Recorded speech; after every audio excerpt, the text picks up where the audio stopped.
விஜய் மௌலி எழுதிய கட்டுரை, மார்ச் 3, 2025. வீட்டின் மனசு, ரியல் எஸ்டேட் மனோதத்துவம். வீட்டின் மனசு, ரியல் எஸ்டேட் மனதத்துவம். ரியல் எஸ்டேட் வெறும் வணிகம் அல்ல, அது ஆழமான மனித அனுபவம். அடிப்படை தேவைகள், உணர்ச்சிகள், சொந்த இடம் வேண்டும் என்ற தேடல். இந்த சிக்கலான விஷயத்தை புரிந்து கொள்ள உளவியல் அவசியம். வாங்குபவரின் ஆரம்பம் ஒரு ஆசையின் முணுமுணுப்பு. வாங்குவாரின் ஆரம்பம் ஒரு ஆசாயன் முணுமுணுப்பு. அது ஒரு உணர்விலிருந்து ஆரம்பிக்கிறது, ஏதோ ஒன்று வேண்டும் என்ற ஏக்கம். பாலாஜி என்ற ஒருவர் அவரது தற்போதைய சிறிய குடியிருப்பில் அமர்ந்திருப்பதாக கற்பனை செய்யுங்கள். ஒலி, பாலாஜியின் உள் மனதை பிரதிபலிக்கும் மெதுவான ஒலி. வெளியிலிருந்து வாகன சத்தம் லேசாக கேட்கிறது. வாய்ஸ் ஓவர், பாலாஜியின் உள் மனோபாவம். இடம், எனக்கு இடம் வேண்டும். முற்றுப்புள்ளி முற்றுப்புள்ளி. வெறுமனே இடம் மட்டுமல்ல, நிம்மதியாக மூச்சு விட இடம். நான் நானாக இருக்கும் இடம். இது சரியில்லை, இது மிகச்சிறியது. நிரந்தரமாக ஒன்று வேண்டும். நான் சொந்தமாக இருக்கும் மாதிரி, எல்லாம் என்னுடையதாக இருக்கும் மாதிரி. வாடகை இல்லை, கடன் இல்லை. ஆனால் எப்படி? இது மிகவும் பெரியது. பணம், முடிவுகள். இது வெறும் வசிக்கும் இடம் மட்டுமல்ல, இது ஒரு உணர்வு, பாதுகாப்பு உணர்வு. வீடு, நான் ஒன்றை உருவாக்கும் இடம், ஒரு வாழ்க்கை, ஒரு எதிர்காலம். ஆனால் எங்கே தொடங்குவது? எனக்கு என்ன வேண்டும் என்பதே தெரியவில்லை. எனக்கு ஒரு இடம் வேண்டும், அவ்வளவுதான். மெதுவான ஒலி குறைகிறது. ஆரம்ப பட்ஜெட், நங்கூரத்தை அமைத்தல் மற்றும் சோதனையை எதிர்கொள்ளுதல். ஆரம்ப பட்ஜெட், நன்குரத்தாய் அமைத்தல் மற்றும் சோதனையாய் எதிர்கொள்ளுதல். பாலாஜி ஒரு பட்ஜெட்டை தீர்மானிக்கிறார், 30 லட்சத்திலிருந்து 35 லட்சம் இந்திய ரூபாய். ஆனால் 50 லட்சத்திற்கு ஒரு சொத்தை பார்க்கிறார். ஒலி, நம்பிக்கையான, லேசான பதட்டமான தொனி. வாய்ஸ் ஓவர், பாலாஜியின் உள் மனோபாவம். வெறும் 15 லட்சம் அதிகம். இது அருமையாக இருக்கிறது.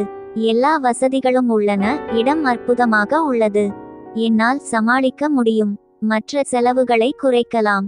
இது வாழ்நாளில் ஒரு முறை கிடைக்கும் வாய்ப்பு, இல்லையா? விற்பனையாளரின் கண்ணோட்டம், எதிர்பார்ப்புகள் மற்றும் விலை நிர்ணய சிக்கல்கள். வாங்கியாளரின் கண்ணோட்டம், எதிர்பார்ப்புகள் மற்றும் விலை நிர்ணய சிக்கல்களின் ரோலர் கோஸ்டர். மார்க் என்பவர், விற்பனையாளர், பாலாஜியின் ஆர்வத்தை கவனிக்கிறார். ஆனால் மார்க் தனது சொத்தை 50 லட்சத்திற்கு விலை நிர்ணயம் செய்துள்ளார், அது சந்தை மதிப்பை விட அதிகம் என்று நம்புகிறார். ஒலி, மார்க் நடமாடுகிறார், லேசான பதட்டம். வாய்ஸ் ஓவர், மார்க்கின் உள் மனோபாவம். அவருக்கு இடம் மிகவும் பிடித்திருக்கிறது. இதுதான் இறுதியாக ஒரு வாய்ப்பு. ஆனால் அவரது பட்ஜெட், அருகிலுள்ள வீடுகள் விற்ற விலையை விட கொஞ்சம் அதிகமாக கேட்கிறேன் என்று எனக்கு தெரியும். எனது சொத்து அதிக மதிப்புடையது என்று நினைக்கிறேன். உண்மை சோதனை, ஏமாற்றம் மற்றும் விரக்தி. உண்மை சோதனை, ஏமாற்றம் மற்றும் விரக்தி. பாலாஜியால் அதை வாங்க முடியாது என்று தெரிகிறது. மார்க் ஏமாற்றமடைந்து குழப்பமடைகிறார். ஒலி, மனச்சோர்வடைந்த மற்றும் விரக்தியடைந்த பெருமூச்சுகள். வாய்ஸ் ஓவர், பாலாஜியின் உள் மனோபாவம். என்னால் முடியாது. நான் மிகவும் நெருங்கி வந்துவிட்டேன். இப்போது என்ன செய்வது? வாய்ஸ் ஓவர், மார்க்கின் உள் மனோபாவம். இன்னொருவர், இவ்வளவு நேரம் வீணாகிவிட்டது. இது மிகவும் விரக்தியாக இருக்கிறது. ஏன் யாரும் எனது சொத்தை வாங்க மாட்டுகிறார்கள்? இதற்கு இந்த மதிப்பு இருக்கிறது என்று எனக்கு தெரியும். முக்கிய கேள்வி, எனக்கு உண்மையில் என்ன தேவை? முக்கிய கேள்வி, எனக்கு உண்மையில் என்ன தேவை? பாலாஜி இப்போது தனது தேவைகளை வரையறுக்கும் சவாலை எதிர்கொள்கிறார். ஒலி, பாலாஜி ஒரு பேனாவை தட்டுகிறார், ஆழ்ந்த சிந்தனையில். வாய்ஸ் ஓவர், பாலாஜியின் உள் மனோபாவம். எனக்கு என்ன வேண்டும்? 2 படுக்கை அறைகள், ஒரு தோட்டம். இடம், எது முக்கியம்? 30 முதல் 35 வரை லட்சம் பட்ஜெட்டுக்குள். 10,000 சொத்து முரண்பாடு, பகுப்பாய்வு முடக்கம். 10,000 சொத்து முரண்பாடு, பகுப்பாய்வு முடக்கம். பாலாஜி தனது மடிக்கணினியை திறந்து ஆயிரக்கணக்கான பட்டியல்களை பார்க்கிறார். ஒலி, டிஜிட்டல் அறிவிப்புகளின் குழப்பம். வாய்ஸ் ஓவர், பாலாஜியின் உள் மனோபாவம். 10,000-ஆ? நான் எப்படி தேர்ந்தெடுப்பது? எல்லாமே ஒரே மாதிரி இருக்கிறது.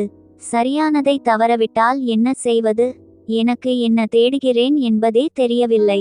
பார்த்து பார்த்து சலித்துவிட்டது.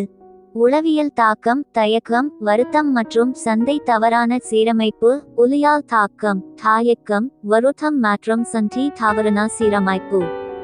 பாலாஜி பகுப்பாய்வு முடக்கம், முடிவு சோர்வு மற்றும் தவறு செய்யும் பயம் ஆகியவற்றை அனுபவிக்கிறார்.